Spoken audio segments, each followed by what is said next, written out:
2. ഇന്ദുലേഖ. സുന്ദരികളായിട്ടുള്ള നായികമാരെ വർണ്ണിക്കുന്നതിലുള്ള സാമർഥ്യം ഒട്ടും എനിക്കില്ലെന്ന് ഈ അധ്യായം എഴുതേണ്ടി വരുമെന്ന് ഓർത്തപ്പോൾ എനിക്കുണ്ടായ ഭയം എന്നെ നല്ലവണ്ണം മനസ്സിലാക്കിയിരിക്കുന്നു. എന്നാലും നിവൃത്തിയില്ലല്ലോ, കഴിയും പോലെ പറയുക എന്നേ വരൂ.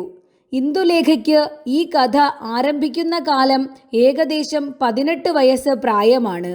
ഇവളുടെ സൗന്ദര്യത്തെക്കുറിച്ച് അവയവം പ്രതി വർണ്ണിക്കുന്നതിനേക്കാൾ അധികം എളുപ്പം ആകെപ്പാടെ ഇവളുടെ ആകൃതിയുടെ ഒരു ശോഭയെക്കുറിച്ച് മാത്രം അല്പം പറയുന്നതാണ്. സൗന്ദര്യം എന്നത് ഇന്നതാണെന്നും ഇന്ന പ്രകാരമായാലാണെന്നും മുൻകൂട്ടി മനസ്സുകൊണ്ട് ഗ്രഹിച്ച് ഗണിക്കപ്പെടുവാൻ സാധ്യമായ ഒരു ഗുണപദാർത്ഥമല്ല. പല സ്ഥിതികളിലും പല പ്രകാരമുള്ള യോഗ്യതകളിലും ഒരു രൂപത്തിന് സൗന്ദര്യമുണ്ടായി എന്ന് വരാം. കറുപ്പു നിറം സാധാരണ ശരീരവർണ്ണത്തിന് സൗന്ദര്യമില്ലാത്തതാണെന്ന് പറയുന്നു. എന്നാൽ ചിലപ്പോൾ കറുപ്പു നിറം വേറെ സാധനങ്ങളുമായുള്ള ചേർച്ചയാലോ മറ്റു പ്രകാരത്തിലോ ബഹുശോഭയോടെ കാണപ്പെടുന്നുണ്ട്. ഇന്ദുലേഖ കറുത്തിട്ടാണെന്ന് എൻ്റെ വായനക്കാര് ഇവിടെ ശങ്കിച്ചു പോകരുതേ. അതുപ്രകാരം തന്നെ ധാവള്യം അല്ലെങ്കിൽ സ്വർണവർണ്ണം ഇതുകൾ ശരീരവർണ്ണത്തിന് ഭംഗിയുള്ളതാണെന്ന് സാധാരണ ധരിച്ചു വരുന്നുണ്ട്. എന്നാൽ ചിലപ്പോൾ ഈ വർണ്ണമായാലും ചില ശരീരത്തിന് ഭംഗിയില്ലെന്ന് തോന്നുന്നു. എൻ്റെ അഭിപ്രായത്തിൽ സൗന്ദര്യം എന്നത് ശോഭാനിഷ്ഠമായ ഒരു സാധനമാണെന്നാകുന്നു. ശോഭ എവിടെ തോന്നുന്നുവോ അവിടെ സൗന്ദര്യമുണ്ട് എന്ന് പറയാം. ഈ ഇന്ത്യ രാജ്യത്തുള്ള സംസ്കൃത ഗ്രന്ഥങ്ങളിൽ ഒരു സ്ത്രീയുടെ സൗന്ദര്യവർണ്ണനയിൽ കജങ്ങൾക്ക് അതികൃഷ്ണവർണ്ണത്വവും നേത്രങ്ങൾക്ക് നീലാബ്ജ സദൃശ്യതയും അതിവിശിഷ്ടമായ സൗന്ദര്യ ലക്ഷണങ്ങളിൽ മുഖ്യങ്ങളായി പറഞ്ഞു കാണുന്നു. ഇംഗ്ലീഷ് കവികൾ ഒരു യുവതിയുടെ സൗന്ദര്യ ലക്ഷണങ്ങളിൽ അവളുടെ തലമുടിയുടെ സ്വർണവർണ്ണത്വവും കൺമിഴികൾക്ക് മങ്ങിയ മാതിരി വെളുപ്പോടുകൂടിയ ലഘുവായ നീലവർണ്ണവും അല്ലെങ്കിൽ പടുഭാഷയിൽ നമ്മൾ പറയുന്നത് പോലെ ശുദ്ധ പൂച്ചക്കണ്ണ് മുഖ്യങ്ങളായി വർണ്ണിച്ചു വരുന്നു. ഇവിടെ സംസ്കൃത കവികളുടെയും ഇംഗ്ലീഷ് കവികളുടെയും സിദ്ധാന്തങ്ങൾ രണ്ടും ശരിയാണെന്ന് പലപ്പോഴും എനിക്കു തന്നെ തോന്നിയിട്ടുണ്ട്. കറുത്ത നിറത്തിലുള്ള തലമുടി എങ്ങനെ നമ്മുടെ സ്ത്രീകൾക്ക് ഭംഗി തോന്നിക്കുന്നുവോ അതുപ്രകാരം തന്നെ സ്വർണവർണ്ണമായ തലമുടി ചില യൂറോപ്യൻ സ്ത്രീകൾക്ക് ബഹുചേർച്ചയായും യോഗ്യതയായും എൻ്റെ കണ്ണിൽ കാണപ്പെട്ടിട്ടുണ്ട്. കൺമിഴികളും മേൽപ്പറഞ്ഞ വർണ്ണത്തിലുള്ളത് ചില യൂറോപ്യൻ സ്ത്രീ പുരുഷന്മാരിൽ എനിക്ക് ബഹുഭംഗിയും ജീവനും ഉള്ളതുകളായി തോന്നപ്പെട്ടിട്ടുണ്ട്. മേൽപ്പറഞ്ഞ വിധം തലമുടിയും കൺമിഴികളുമുള്ള ചില യൂറോപ്യൻ സ്ത്രീകളെ എൻ്റെ മനസ്സിന് അതിസുന്ദരികളാണെന്ന് ബോധ്യപ്പെട്ടിട്ടുണ്ട്. പല അവയവങ്ങളുടെ യോഗ്യതകളിൽ നിന്നും വർണ്ണങ്ങളിൽ നിന്നും ആകാരങ്ങളിൽ നിന്നും മനസ്സിന് ഓരോ പ്രത്യേക ദേഹങ്ങൾ കാണുമ്പോൾ സൗന്ദര്യം ഉണ്ടെന്നും ഇല്ലെന്നും തോന്നാം. അതുകൊണ്ട് സാധാരണയായി ഒരു സ്ത്രീക്ക് സൗന്ദര്യം ഇന്നിന്ന പ്രകാരത്തിൽ അവയവങ്ങളും വർണ്ണവും ആയാൽ ഉണ്ടാവുമെന്ന് മനസ്സുകൊണ്ട് മുൻകൂട്ടി ഗണിച്ചു വെപ്പാൻ പാടില്ലാത്ത ഒരു സാധനമാണെന്ന് ഞാൻ വിചാരിക്കുന്നു. ചില സ്ത്രീകളെ ആപാദചൂടം നോക്കിയാൽ ഒരവയവത്തിനും പ്രത്യേക ദോഷാരോപണം ചെയ്യുവാൻ പാടുണ്ടാകയില്ലെങ്കിലും ആകപ്പാടെ നോക്കിയാൽ മനസ്സിന് അശേഷം കൗതുകം തോന്നാതെ വരാം. ചില സ്ത്രീകൾക്ക് അവയവങ്ങൾ പ്രത്യേകമായി സൂക്ഷിച്ചു നോക്കിയാൽ ധാരാളം ദോഷം പറവാനുണ്ടായിരുന്നാലും ആകപ്പാടെ അവരെ കണ്ടാൽ കൗതുകം തോന്നും. എന്നാൽ ഒരു സ്ത്രീക്ക് സൗന്ദര്യമുണ്ട്, ഒരു സ്ത്രീ സുന്ദരി എന്ന് ഞാൻ പറയണമെങ്കിൽ അവളുടെ അവയവങ്ങൾ പ്രഥമ ദൃഷ്ടത്തിലും പിന്നെ സാവധാനത്തിൽ സൂക്ഷിച്ച് ആലോചിച്ച് നോക്കിയാലും ഒരുപോലെ അതികോമളമായി മനോഹരങ്ങളായിരിക്കണം. പിന്നെ ആകപ്പാടെ സർവ്വ അവയവങ്ങളും ഒന്നായി ചേർത്ത് നോക്കിയാൽ അതിയായുള്ള ഒരു ശോഭ തോന്നണം. കാണുന്ന ക്ഷണത്തിൽ മനസ്സിനെ എങ്ങനെ മോഹിപ്പിക്കുന്നുവോ അതുപോലെ തന്നെ എല്ലായ്പ്പോഴും എത്ര നേരമെങ്കിലും നോക്കിയാലും മനസ്സിന് കണ്ടതുപോലെന്നുള്ള മോഹം ഉണ്ടാക്കിച്ചുകൊണ്ടേയിരിക്കണം. അങ്ങനെയുള്ള സ്ത്രീയെ ഞാൻ സുന്ദരി എന്ന് പറയും. ഇന്ദുലേഖ അങ്ങനെയുള്ള സ്ത്രീകളിൽ അഗ്രഗണ്യയായിരുന്നു. ഇന്ദുലേഖയുടെ ദേഹത്തിൻ്റെ വർണ്ണത്തെക്കുറിച്ച് ഞാൻ ഒന്നു മാത്രം പറയാം. അരയിൽ നേമം ഉടുക്കുന്ന കസവു തുണിയുടെ വക്കിനുള്ള പൊൻകസവുകര മധ്യപ്രദേശത്ത് പട്ടയുടെ മാതിരി ആവരണമായി നിൽക്കുന്നത് കസവാണെന്ന് തിരിച്ചറിയണമെങ്കിൽ കൈകൊണ്ട് തൊട്ടു നോക്കണം. ശരീരത്തിൻ്റെ വർണ്ണം പൊൻകസവിൻ്റെ സവർണമാകയാൽ കസവ് എവിടെ അവസാനിച്ചു, ശരീരം എവിടെ തുടങ്ങി എന്ന കാഴ്ചയിൽ പറവാൻ ഒരുവനും കേവലം സാധിക്കയില്ല. കജങ്ങളുടെ നീലിമയും ദൈർഘ്യവും നിബിഡതയും മാർദ്ദവവും അതിമനോഹരമെന്നേ പറവാനുള്ളൂ. അധരങ്ങൾ ആ വർണ്ണത്തിൽ പക്ഷേ യൂറോപ്യൻ സ്ത്രീകളിൽ അല്ലാതെ കാണുവാൻ കഴിയുമോ എന്ന് സംശയം. നേത്രങ്ങളുടെ ദൈർഘ്യവും ത്രിവർണ്ണത്വവും അതുകളുടെ ഒരു ജീവനും അതുകളെ കൊണ്ട് ചിലപ്പോൾ ചെയ്യുന്ന ഓരോ കടാക്ഷങ്ങളിൽ നിന്ന് യുവാക്കളുടെ നെഞ്ചിൽ വീഴുന്ന വഹ്നിയുടെ തൈക്ഷ്ണ്യവും കണ്ട് അനുഭവിച്ചവർക്കു തന്നെ അറിവാൻ പാടുള്ളൂ. ഈ കാലം സ്തനങ്ങൾ കഠിനഭാരങ്ങളാവാൻ സമീപിച്ചിരിക്കുന്നു എന്നു തന്നെ പറയാം. വൃത്തങ്ങളായി നിരന്തരങ്ങളായി പൊങ്ങിവരുന്ന ആ തങ്കക്കുടങ്ങളെ ഏതു യുവാവ് കണ്ട് സഹിക്കും? ഈ അതിമനോഹരിയായ ഇന്ദുലേഖയുടെ സൗന്ദര്യത്തെ വർണ്ണിപ്പാൻ ആരാൽ സാധിക്കും? ഇന്ദുലേഖയുടെ സുവർണ സദൃശമായ വർണ്ണവും കുരുവിന്ദ സമങ്ങളായ രതനങ്ങളും വിദ്രുമം പോലെ ചുവന്ന അധരങ്ങളും കരിങ്കുവലയങ്ങൾക്കു ദാസ്യം കൊടുത്ത നേത്രങ്ങളും ചെന്താമരപ്പൂവ് പോലെ ശോഭയുള്ള ആ മുഖവും നീലകുന്തളങ്ങളും സ്തനഭാരവും അതികൃശമായ മദ്യവും മറ്റും ആകപ്പാടെ കാണുമ്പോൾ പുരുഷന്മാരുടെ മനസ്സിനുണ്ടായ ആനന്ദവും സന്തോഷവും പരിതാപവും ഭ്രാന്തിയും ആസക്തിയും വ്യഥയും ഇന്ന പ്രകാരമാണെന്ന് പറഞ്ഞറിയിപ്പാൻ എന്നാൽ അസാധ്യമാണെന്ന് ഞാൻ തീർച്ചയായി ഇവിടെ സമ്മതിക്കുന്നു. ഈ രൂപഗുണത്തിന് യോഗ്യമായ പഠിപ്പും സൗശീല്യാദി ഗുണങ്ങളും ഇവൾക്കുണ്ടായിരുന്നു. ഇന്ദുലേഖ കിളിമാനൂർ ഒരു രാജാവവർകളുടെ മകളായിരുന്നു. ഇന്ദുലേഖയ്ക്ക് 2.5 വയസ്സ് പ്രായമായപ്പോൾ രാജാവ് സ്വർഗാരോഹണമായി. ഏകദേശം 3 വയസ്സ് പ്രായമായപ്പോൾ തൻ്റെ വലിയച്ഛൻ പഞ്ചുമേനവൻ്റെ ജ്യേഷ്ഠപുത്രനും തൻ്റെ അമ്മാവനും ഇംഗ്ലീഷ്, സംസ്കൃതം, സംഗീതം മുതലായ വിദ്യകളിൽ അതിനിപുണനും ഒരു ദിവാൻ പേഷ്കാർ ഉദ്യോഗത്തിൽ 800 ഉറുപ്പിക ശമ്പളമായിരുന്ന ആളും ആയ കൊച്ചുകൃഷ്ണ മേനോൻ തൻ്റെ കൂടെ താൻ ഉദ്യോഗം ചെയ്തിരുന്ന ദിക്കിൽ കൊണ്ടുപോയി 16 വയസ്സുവരെ വിദ്യാഭ്യാസങ്ങൾ ചെയ്യിപ്പിച്ചു. ഇംഗ്ലീഷ് നല്ലവണ്ണം പഠിപ്പിച്ചു. സംസ്കൃതത്തിൽ നാടകാലങ്കാരങ്ങൾ വരെ പഠിപ്പിച്ചു. സംഗീതത്തിൽ പല്ലവി, രാഗവിസ്താരം വരെ പാടാനും പിയാനോ, ഫിഡിൽ, വീണ ഇതുകൾ വിശേഷമായി വായിപ്പാനും ആക്കി വെച്ചു. പിന്നെ ചില്ലറയായി സ്ത്രീകളെ യൂറോപ്പിൽ അഭ്യസിപ്പിക്കുന്ന തുന്നൽ, ചിത്രം മുതലായതുകളിലും തൻ്റെ അതിമനോഹരിയായ മരുമകൾക്ക് പരിചയം വരുത്തി. ബിലാത്തിയിൽ ഒരു ഇംഗ്ലീഷ് സ്ത്രീയെ അഭ്യസിപ്പിക്കുന്ന വിധമുള്ള പഠിപ്പും അറിവുകളും സമ്പ്രദായങ്ങളും ഇന്ദുലേഖയ്ക്ക് ഉണ്ടാക്കി വെക്കണമെന്നുള്ള ആഗ്രഹം മഹാനും അതിബുദ്ധിശാലിയും ആയിരുന്ന ആ കൊച്ചുകൃഷ്ണ മേനോന് ഇന്ദുലേഖയുടെ 16-ാം വയസ്സിലകത്ത് സാധിപ്പാൻ കഴിയുന്നിടത്തോളം സാധിച്ചു എന്നു തന്നെ പറയാം.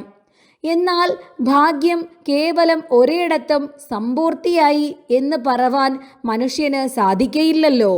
ഇന്ദുലേഖയുടെ 16-ാമത്തെ വയസ്സ് അവസാനിച്ചതോടുകൂടി കൊച്ചുകൃഷ്ണ മേനോൻ്റെ കാലവും അവസാനിച്ചു. പിന്നെ വലിയച്ഛൻ്റെ കൂടെ അമ്മയുടെ ഒന്നിച്ച് വലിയച്ഛൻ്റെ പൂവരങ്ങിൽ എന്ന ഭവനത്തിലാണ് താമസമായത്. ഇന്ദുലേഖയുടെ സ്വാഭാവികമായ ഗുണങ്ങളാലും തൻ്റെ പൗത്രിയായതിനാലും തൻ്റെ പ്രാണപ്രിയനായ മകന് ഇന്ദുലേഖയിൽ ഉണ്ടായ സ്നേഹശക്തി ഓർത്തും ഇന്ദുലേഖയുടെ വലിയച്ഛന് ഇന്ദുലേഖയിലുള്ള സ്നേഹം ഇന്ന പ്രകാരമായിരുന്നു എന്നും ഇത്ര ഉണ്ടായിരുന്നു എന്നും എനിക്ക് എൻ്റെ വായനക്കാരെ പറഞ്ഞ് മനസ്സിലാക്കുവാൻ പ്രയാസമാണ്.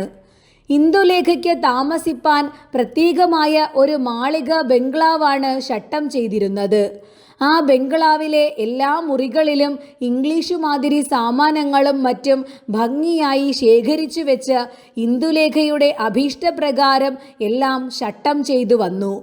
കൊച്ചുകൃഷ്ണ മേനോന്റെ അകാല മരണത്താൽ ഇന്ദുലേഖയ്ക്ക് ഒരു വിധത്തിലും ഒന്നിനും ഒരു ബുദ്ധിമുട്ടും വന്നുകൂടാ എന്ന് ഇന്ദുലേഖയുടെ വല്യച്ഛൻ ഉറപ്പായി നിശ്ചയിച്ചിരുന്നു. ഇന്ദുലേഖയുടെ ദിനചര്യകളും സമ്പ്രദായങ്ങളും സ്വഭാവവും അവളുടെ പഠിപ്പു നിമിത്തവും തൻ്റെ അമ്മാമൻ മഹാനായ കൊച്ചുകൃഷ്ണ മേനോന്റെ ബുദ്ധിശക്തിക്കനുസരിച്ച് തനിക്കു കിട്ടിയ അറിവുകൾ നിമിത്തവും അതിരമണീയമായിരുന്നു എന്നേ പറവാനുള്ളൂ. ഇംഗ്ലീഷ് പഠിച്ചതിനാൽ താൻ ഒരു മലയാള സ്ത്രീയാണെന്നുള്ള നില ലേശം വിട്ടിട്ടില്ല.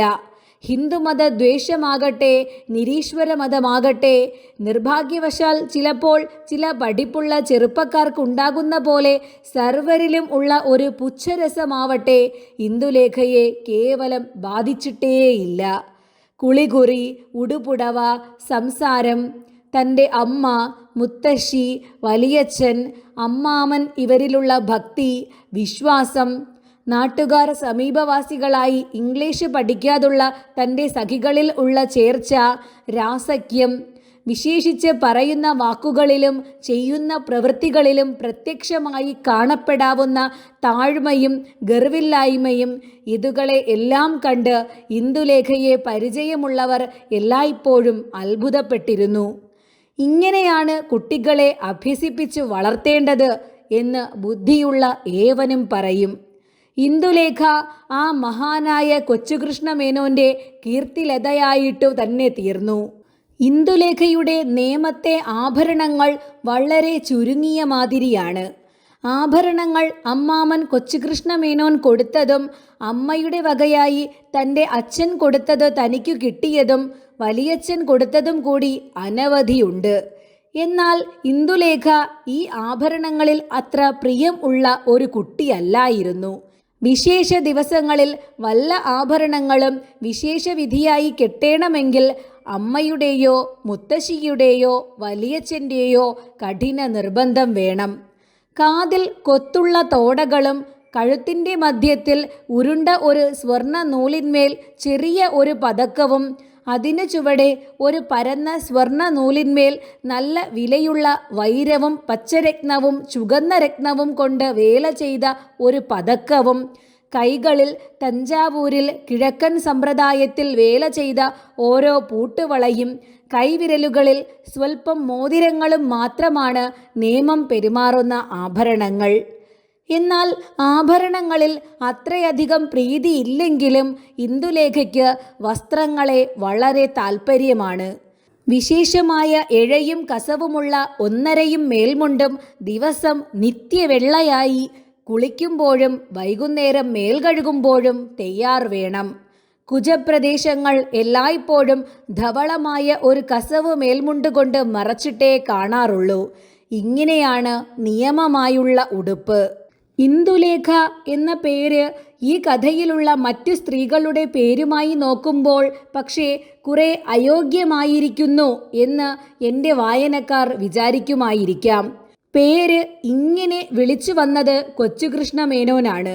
കുട്ടിക്ക് ജാതകത്തിൽ വെച്ച പേര് മാധവി എന്നായിരുന്നു. എന്നാൽ കുട്ടിയുടെ അതിലളിതമായ സ്വരൂപത്തിൻ്റെ അവസ്ഥയ്ക്ക് ഇന്ദുലേഖ എന്ന പേർ വിളിക്കണമെന്ന് കൊച്ചുകൃഷ്ണ മേനോൻ നിശ്ചയിച്ച് അങ്ങനെ വിളിച്ചു വന്നതാണ്. എന്നാൽ ഇവളെ നമ്മുടെ ഈ കഥ തുടങ്ങുന്ന കാലം മാധവി എന്ന് ഒരാൾ മാത്രം വിളിച്ചു വന്നു. അത് മാധവനായിരുന്നു. ഇത്ര സുന്ദരനും രസികനും വിദ്വാനും സമർത്ഥനും തൻ്റെ വല്യച്ഛൻ്റെ മരുമകനുമായ മാധവനും ഇന്ദുലേഖയുമായി അന്യോന്യം സ്നേഹിക്കാതിരിപ്പാൻ നിവൃത്തിയില്ലെന്ന് ഞാൻ പറയേണ്ടതില്ലല്ലോ. ഈ കഥ തുടങ്ങുന്ന കാലത്ത് ഇവർ അന്യോന്യം അന്ധക്കരണ വിവാഹം കഴിച്ചു വെച്ചിരിക്കുന്നു എന്ന് തന്നെ പറയാം. പ്രകൃതം നിസർഗമധുരമാണെങ്കിലും ഇന്ദുലേഖയുടെ ഹിതത്തിനോ ഇഷ്ടത്തിനോ വിരോധമായി പറവാൻ ആ വീട്ടിൽ ആർക്കും ശക്തിയുണ്ടായില്ല. ഇവളുടെ തൻ്റെടവും നിലയും ആ വിധമായിരുന്നു. എന്നാൽ ഇന്ദുലേഖയുടെ പ്രവൃത്തിയിലോ ഇരിപ്പിലോ ഒരാൾക്കും ഒരു ദോഷം പറയാൻ ഉണ്ടായിരുന്നില്ല. ഈ കഥ തുടങ്ങുന്ന കാലത്ത് ഇന്ദുലേഖയും മാധവനും അന്യോന്യം അന്ധക്കരണം വിവാഹം ചെയ്തു വച്ചിരിക്കുന്നു എന്ന് സമഷ്ടിയായി പറഞ്ഞാൽ മതിയാകുമോ എന്നു ഞാൻ സംശയിക്കുന്നു. ഇവർക്ക് അന്യോന്യം അനുരാഗം ഉണ്ടാവാതിരിപ്പാൻ പാടില്ലെന്ന് എൻ്റെ വായനക്കാർ ഊഹിക്കും. എന്നാൽ ഈ സംഗതിയെ ഊഹിച്ചു നിശ്ചയിപ്പാൻ വിടുന്നതിനേക്കാൾ ചുരുക്കത്തിൽ സ്പഷ്ടമായി ഇവിടെ പറയുന്നതാണ് നല്ലത് എന്നു ഞാൻ വിചാരിക്കുന്നു. അതുകൊണ്ട് അല്പം പൂർവ്വകഥാപ്രസംഗം ചെയ്യുന്നു. മഹാനായ കൊച്ചുകൃഷ്ണമേനോൻ ഇന്ദുലേഖയ്ക്ക് വിദ്യാഭ്യാസം മുഴുവനും കഴിച്ച ശേഷം ഇന്ദുലേഖയ്ക്ക് അനുരൂപനായ പുരുഷനെ യോഗ്യരിൽ നിന്ന് അവൾ തന്നെ തിരഞ്ഞെടുക്കേണ്ടതാണ് എന്നുള്ള അഭിപ്രായക്കാരനായിരുന്നു. എന്നാൽ ഈ ഘനപുരുഷൻ ഇതിനെക്കുറിച്ച് അധികമായി ആരോടും ഒന്നും സംസാരിച്ചിട്ടില്ല. പെണ്ണിന് 10-11 വയസ്സായ മുതൽ പല യോഗ്യരായ ആളുകളെല്ലാം ഈ കാര്യത്തിൽ കൊച്ചുകൃഷ്ണമേനോൻ പേഷ്കാരുടെ മനസ്സറിവാൻ ഉത്സാഹിച്ചിട്ടും സാധിച്ചിട്ടില്ല. താൻ മരിക്കുന്നതിന് അല്പദിവസങ്ങൾക്ക് മുമ്പ് കൽപ്പനയിന്മേൽ ഇന്ദുലേഖയോടുകൂടി അച്ഛനെ കാണാൻ വന്നിരുന്ന സമയം ഒരു ദിവസം അച്ഛൻ പഞ്ചുമേനോൻ തന്നോട് ഇന്ദുലേഖയ്ക്ക് വയസ്സ് 15-ലധികമായല്ലോ, നല്ല ഒരു സംബന്ധം തുടങ്ങിപ്പിക്കേണ്ടേ എന്ന് ചോദിച്ചതിന് ഉത്തരമായി ഇന്ദുലേഖയുടെ വിദ്യാഭ്യാസങ്ങൾ മുഴുവനും ആയിട്ടില്ലെന്നും അത് കഴിഞ്ഞ ശേഷമേ ആ ആലോചന തന്നെ ചെയ്യുവാൻ ആവശ്യമുള്ളൂ എന്നും വിദ്യാഭ്യാസം ചെയ്ത് ഇന്ദുലേഖയെ യോഗ്യതയുള്ളവളാക്കി തീർക്കേണ്ടുന്ന ഭാരമാണ് തനിക്കുള്ളത് എന്നും ആ യോഗ്യത അവൾക്കെത്തിയാൽ ഇന്ദുലേഖ തന്നെ പിന്നെ അവൾക്ക് വേണ്ടതെല്ലാം യഥോചിതം പ്രവർത്തിച്ചു കൊള്ളുമെന്നും കൊച്ചുകൃഷ്ണമേനോൻ പറഞ്ഞിട്ടുണ്ടായിരുന്നു. വൃദ്ധനായ പഞ്ചുമേനോന് ഈ ഉത്തരം നല്ലവണ്ണം മനസ്സിലായിട്ടും അത്ര രസിച്ചിട്ടും ഉണ്ടായിരുന്നില്ലെങ്കിലും മകനോട് താൻ പിന്നെ ഇതിനെക്കുറിച്ച് ഒന്നും ചോദിച്ചിട്ടേയില്ല. ഇന്ദുലേഖ കൊച്ചുകൃഷ്ണമേനോൻ്റെ കൂടെ താമസിക്കുന്ന കാലവും മാധവനെ കൂടെ കാണാറുണ്ട്. കൊച്ചുകൃഷ്ണമേനോന് മാധവനെ വളരെ ഇഷ്ടമായിരുന്നു. മാധവൻ അതിബുദ്ധിമാനായ കുട്ടിയാണെന്ന് പലപ്പോഴും പലരോടും അദ്ദേഹം സംഗതിവശാൽ പറയുന്നത് ഇന്ദുലേഖ തന്നെ കേട്ടിട്ടുണ്ട്.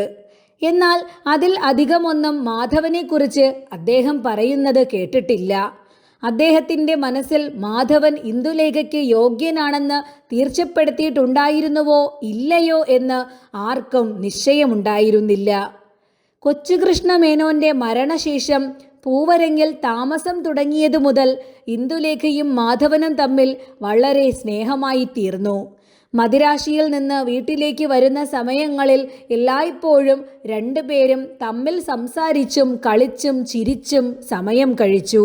ഇങ്ങനെ കുറേ ദിവസങ്ങൾ കഴിഞ്ഞപ്പോഴേക്ക് ഇന്ദുലേഖയ്ക്കും മാധവനും പരസ്പരം കുറേശ്ശെ അനുരാഗം തുടങ്ങി. എന്നാൽ ഇത് അന്യോന്യം ലേശം പോലും അറിയിച്ചില്ല.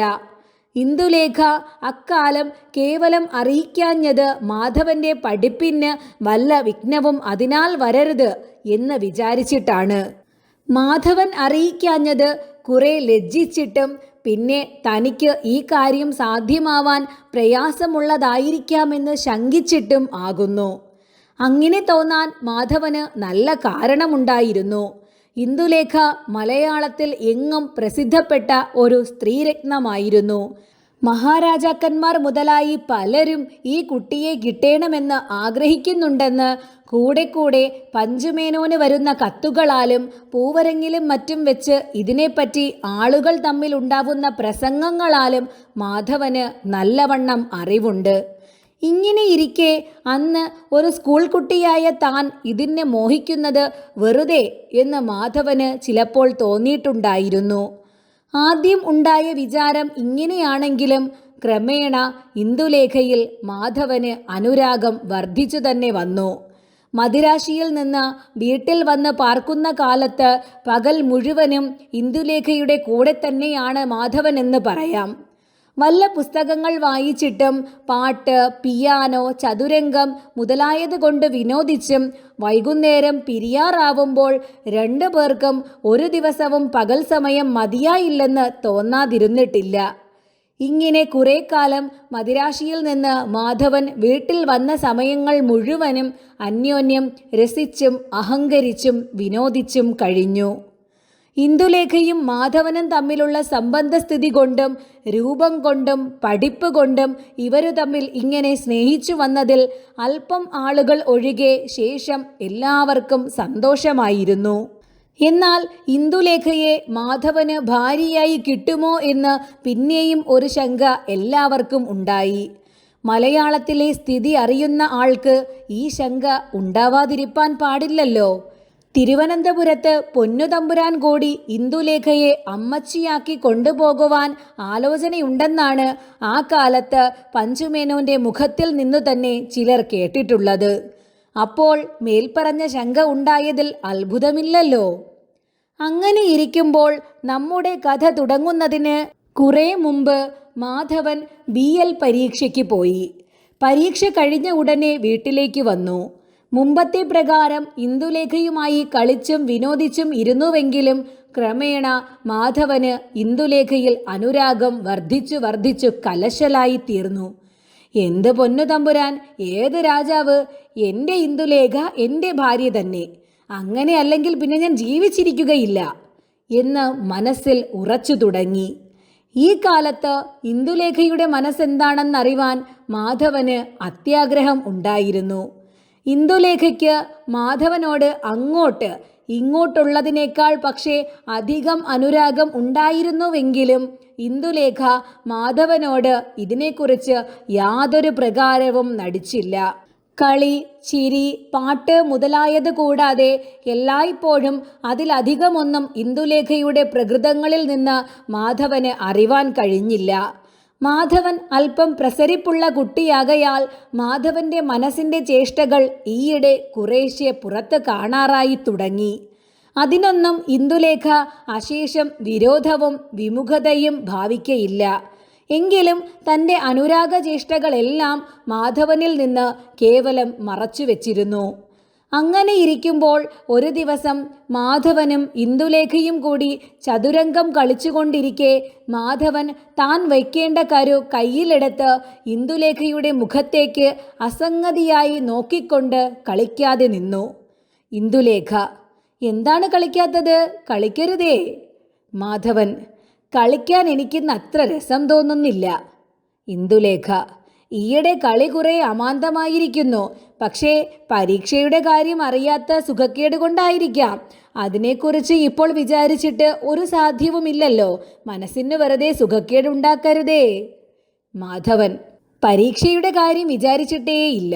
മനസ്സിന് സുഖക്കേട് വരുത്താനും വരുത്താതിരിപ്പാനും കാരണങ്ങൾ ഉണ്ടായിരിക്കുമ്പോഴും ആ കാരണങ്ങളെ പരിഹരിപ്പാൻ കഴിയാതിരിക്കുമ്പോഴും ഒരുവന് എങ്ങനെ മനസ്സിനെ സ്വാധീനമാക്കി വെപ്പാൻ കഴിയും? ഇന്ദുലേഖ: മനസ്സിനെ സ്വാധീനമാക്കി വെക്കണം. അതാണ് ഒരു പുരുഷന്റെ യോഗ്യത. മാധവൻ: സ്ത്രീയുടെ യോഗ്യതയോ?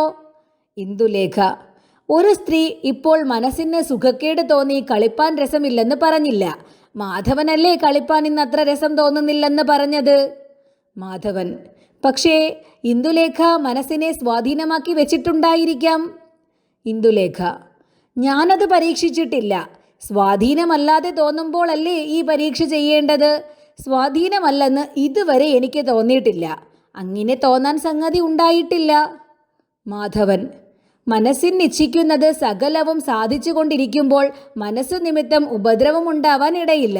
ഇന്ദുലേഖയ്ക്ക് അങ്ങനെ സകലവും സാധിച്ചു കൊണ്ടിരിക്കുന്നതിനാലായിരിക്കും മനസ്സിനെ പരീക്ഷിപ്പാൻ ഇടയാവാഞ്ഞത്. ഇന്ദുലേഖ: എൻ്റെ മനസ്സ് സാധ്യമല്ലാത്തതിൽ ആഗ്രഹിക്കാറില്ല. ഇത് എൻ്റെ മനസ്സിന് സ്വതസിദ്ധമായ ഒരു ഗുണമാണെന്ന് അറിഞ്ഞ് ഞാൻ സന്തോഷിക്കുന്നു. അതുകൊണ്ട് മാധവൻ പറഞ്ഞത് ശരി തന്നെ. എൻ്റെ മനസ്സ് വ്യാപരിക്കുന്നതിൽ ഒന്നിലും എനിക്ക് വ്യസനിപ്പാൻ ഇടയുണ്ടായിട്ടില്ല. മാധവൻ: അങ്ങനെ എല്ലായ്പ്പോഴും വരുമോ? അങ്ങനെ വന്നാൽ തന്നെ അത് മനസ്സിനെ സ്വാധീനമാക്കിയിട്ടല്ലേ? ഇന്ദുലേഖ: അല്ല, മനസ്സിനെ സ്വാധീനമാക്കണമെങ്കിൽ അതിന് വേറെ ചില സാധനങ്ങളെ ഉപയോഗിച്ചിട്ട് വേണം. ധൈര്യം, ക്ഷമ മുതലായ സാധനങ്ങളെ ഉപയോഗിച്ചിട്ട് വേണം മനസ്സിനെ സ്വാധീനമാക്കാൻ. അങ്ങനെയുള്ള സാധനങ്ങളെ ഒന്നും ഉപയോഗിക്കാതെ തന്നെ എൻ്റെ മനസ്സ് സ്വസ്ഥതയിൽ നിൽക്കുന്നുണ്ടല്ലോ. എൻ്റെ മനസ്സിൻ്റെ സ്വസ്ഥത അതിന് സഹജമായ ഒരു ഗുണമാണെന്ന് ഞാൻ വിചാരിക്കുന്നു. മാധവൻ: ഇന്ദുലേഖയ്ക്ക് ക്ഷണസാധ്യമല്ലാത്ത യാതൊരു കാര്യത്തിലും ഇന്ദുലേഖയുടെ മനസ്സ് ഇതുവരെ വ്യാപരിച്ചിട്ടില്ലേ? ഇന്ദുലേഖ: ഇല്ലെന്നാണ് എനിക്ക് തോന്നുന്നത്. എന്നാൽ ക്ഷണസാധ്യമെന്ന് മാധവൻ പറഞ്ഞതിൻ്റെ അർത്ഥം എനിക്ക് മനസ്സിലായില്ല. സാധ്യ അസാധ്യങ്ങളെക്കുറിച്ച് മാത്രമാണ് ഞാൻ ഉദ്ദേശിച്ചത്. മാധവൻ: ഞാൻ ദൃഷ്ടാന്തം പറയാം. ഇപ്പോൾ ഇന്ദുലേഖ അതിമനോഹരമായും അതിപരിമളത്തോടുകൂടിയും ഇരിക്കുന്ന ഒരു പുഷ്പത്തെ കാണുന്നു. അതിനെ കാണുമ്പോൾ ആ പുഷ്പത്തെ നിഷ്പ്രയാസേന കിട്ടാൻ തരമില്ലെന്ന് അറിവുണ്ടെങ്കിലും ഉടനെ അതിനെ തൻ്റെ കയ്യിലെടുത്ത് അതിൻ്റെ പരിമളത്തെ അനുഭവിക്കണമെന്ന് ഒരു മനസ്സ് അല്ലെങ്കിൽ ആഗ്രഹം ഇന്ദുലേഖയ്ക്കുണ്ടാവുന്നില്ലേ? അത് അപ്പോൾ തന്നെ സാധ്യമാണെങ്കിലേ ഉണ്ടാവുന്നുള്ളൂ. അതല്ല സാധ്യമോ അസാധ്യമോ ക്ഷണസാധ്യമോ വിളംബസാധ്യമോ എന്നുള്ള ആലോചന കഴിഞ്ഞിട്ട് മാത്രമോ പുഷ്പത്തെപ്പറ്റി ആഗ്രഹമുണ്ടാവുന്നത്? ഇന്ദുലേഖ: പുഷ്പം ഭംഗിയും പരിമളവും ഉള്ളതാണെന്ന് അതിൻ്റെ കാഴ്ചയിൽ ബോധ്യം വന്നാൽ എൻ്റെ മനസ്സ് ആ പുഷ്പത്തെ ഉദ്ദേശിച്ച് ആഹ്ലാദപ്പെടുമായിരിക്കാം. അത് എടുപ്പാൻ യോഗ്യവും സാധ്യവും ആണെന്ന് കൂടി ബോധ്യമാവുന്നതിന് മുമ്പ് അത് എടുത്ത് കയ്യിൽ വെക്കണമെന്നുള്ള ആഗ്രഹം എനിക്കുണ്ടാവുകയില്ല. അതാണ് എൻ്റെ മനസ്സിന് ഒരു ഗുണം ഞാൻ കാണുന്നത്. മാധവൻ: ഇപ്പോൾ ഇന്ദുലേഖ പറഞ്ഞതും ഞാൻ മുമ്പ് പറഞ്ഞതും ഒന്ന് തന്നെ. മനസ്സ് ആഹ്ലാദപ്പെടും എന്ന് പറഞ്ഞതിൻ്റെ അർത്ഥം സൂക്ഷ്മത്തിൽ മനസ്സിൽ അതിനെപ്പറ്റി കൗതുകം ഉണ്ടാവുമെന്ന് മാത്രമല്ല, അങ്ങനെയുള്ള ആഹ്ലാദത്തിൽ അതിനെ അനുഭവിക്കണമെന്നുള്ള ആഗ്രഹവും അന്തർഭവിച്ചിരിക്കുന്നു. എന്നാൽ പിന്നെ ആഗ്രഹം സാധ്യമോ ദുസ്സാധ്യമോ എന്ന് ആലോചിച്ചിട്ടേ അതിൻ്റെ നിവൃത്തിക്ക് ഇന്ദുലേഖ ശ്രമിക്കുകയുള്ളൂ. അതുമാത്രമാണ് ഇന്ദുലേഖ ഇപ്പോൾ പറഞ്ഞതിൻ്റെ താല്പര്യം എന്നെനിക്ക് തോന്നുന്നു. ഇതു ശരിയാണെങ്കിൽ ഇന്ദുലേഖ ആഗ്രഹത്തെ ജയിക്കുന്നത് ധൈര്യം കൊണ്ടും ക്ഷമ കൊണ്ടുമാണെന്ന് സ്പഷ്ടമാണ്. ഇന്ദുലേഖ: അങ്ങനെയല്ല, ഞാൻ പറഞ്ഞത് മാധവന് മനസ്സിലായില്ല. ഒന്നാമത് മാധവൻ്റെ പുഷ്പത്തിൻ്റെ ഉപമ തന്നെ നന്നായില്ല. ഇതിലും നന്നായിട്ട് ഞാനൊരു ഉപമ പറഞ്ഞ് മാധവനെ ബോധ്യപ്പെടുത്താം. ഞാൻ യൗവനയുക്തയായ ഒരു സ്ത്രീയാണ്. ഞാൻ സുന്ദരനായ ഒരു യുവാവെ കാണുന്നു. ആ യുവാവ് എൻ്റെ ഭർത്താവായിരിക്കാൻ യോഗ്യനോ എന്ന് എൻ്റെ മനസ്സിന് ബോധ്യപ്പെടുന്നതിന് മുമ്പ് ആ പുരുഷനിൽ എൻ്റെ മനസ്സ് പ്രവേശിക്കയില്ല. ഇവിടെ മനസ്സ് ഒന്നാമത് പ്രവേശിച്ചിട്ട് പിന്നെ ഞാൻ ധൈര്യം കൊണ്ട് മനസ്സിനെ നിവർത്തിക്കുന്നതല്ല. എൻ്റെ മനസ്സ് ഒന്നാമത് പ്രവേശിക്കുന്നതേയില്ല. അത് പ്രകാരം തന്നെ ധനത്തിൽ ന്യായമായ വിധം ആർജിക്കപ്പെടുന്ന ധനത്തിൽ അല്ലാതെ എനിക്ക് ആഗ്രഹമേ ഉണ്ടാവുന്നില്ല. ഇതെല്ലാം മനസ്സിന് ചിലർക്ക് സഹജമായ ഗുണമായി ഉണ്ടാവും. ചിലർക്ക് അങ്ങനെയല്ല മനസ്സിൻ്റെ ധർമ്മം. കിട്ടുന്നതിലും കിട്ടാത്തതിലും വേണ്ടുന്നതിലും വേണ്ടാത്തതിലും ഒരുപോലെ മനസ്സ് പ്രവേശിക്കും. പിന്നെ സാമർഥ്യവും ധൈര്യവും ബുദ്ധിയും ഉള്ളവരായാൽ ആ മനസ്സിനെ നിവർത്തിപ്പിച്ച് പാട്ടിൽ വയ്ക്കും. അതുകൊണ്ട് മാധവൻ ഞാൻ ഒടുവിൽ പറഞ്ഞ മാതിരിക്കാരുടെ കൂട്ടത്തിലാണെങ്കിൽ ബുദ്ധി സാമർഥ്യമുള്ള ആളാകയാൽ ദുസ്സാധ്യമായതോ അസാധ്യമായതോ ആയ വല്ല കാര്യത്തിലും മനസ്സ് ചാടിയിട്ടുണ്ടെങ്കിൽ ആ മനസ്സിനെ മടക്കിയെടുക്കാൻ കഴിയുമല്ലോ. അങ്ങനെ മടക്കിയെടുക്കുന്നതിന് ശക്തി ഉണ്ടായാൽ മനസ്സ് സ്വാധീനമായി.